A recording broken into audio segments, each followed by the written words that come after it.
est arrivé en Égypte, Nasreddin, il est arrivé dans un village et sa réputation était déjà présente, sa réputation de grande sagesse était déjà là. Et Nasreddin, en arrivant dans ce village, il entend au loin un homme qui était en train de se noyer et qui arrêtait pas de crier je me noie, au secours, je me noie, je me noie. Et cet homme-là, dans le village, il avait une réputation et pas pour rien d'être un égoïste, un radin, un gars qui donnait rien à personne. Il gardait tout pour lui. Et ce gars-là, il s'est marié de sa pauvre femme. Jamais elle a eu les vêtements qu'il lui fallait. Et à chaque fois qu'elle avait besoin de quelque chose, lui, il disait toujours c'est trop cher, on peut s'en passer, on peut s'en passer.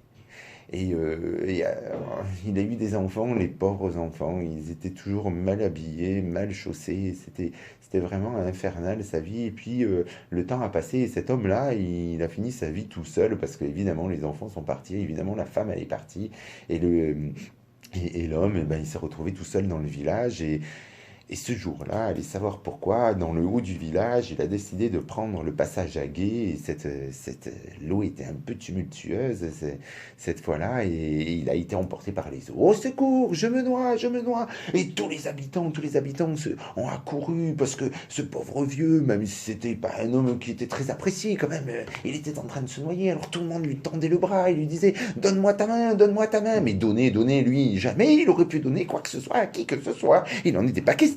Jamais il voulait donner. Mais donne-moi ta main, donne-moi ta main. Et non, qui veut pas donner sa main. Alors Nasreddin, lui, en arrivant dans le village, il a entendu ça, il entendait tout le monde qui disait donne-moi ta main et que lui, il voulait pas donner. Alors il a compris.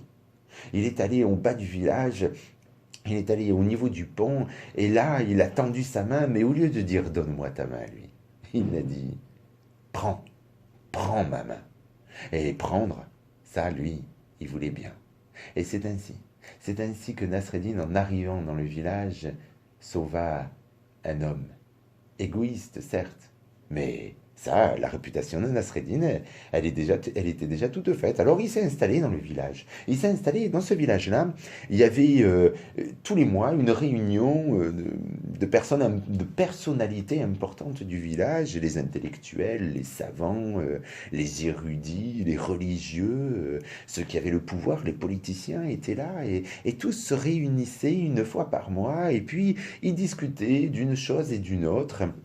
Et pour essayer de voir quels étaient leurs avis, leurs critiques et qu'est-ce qui était contradictoire ou pas.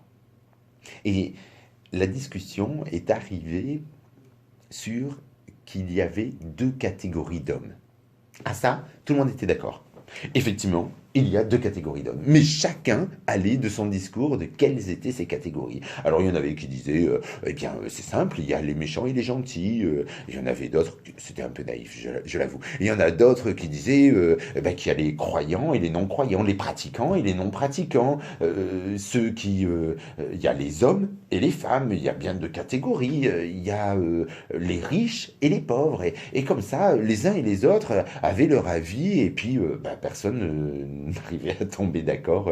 Il y avait les jeunes et les vieux. Personne n'arrivait à tomber d'accord sur une catégorie commune.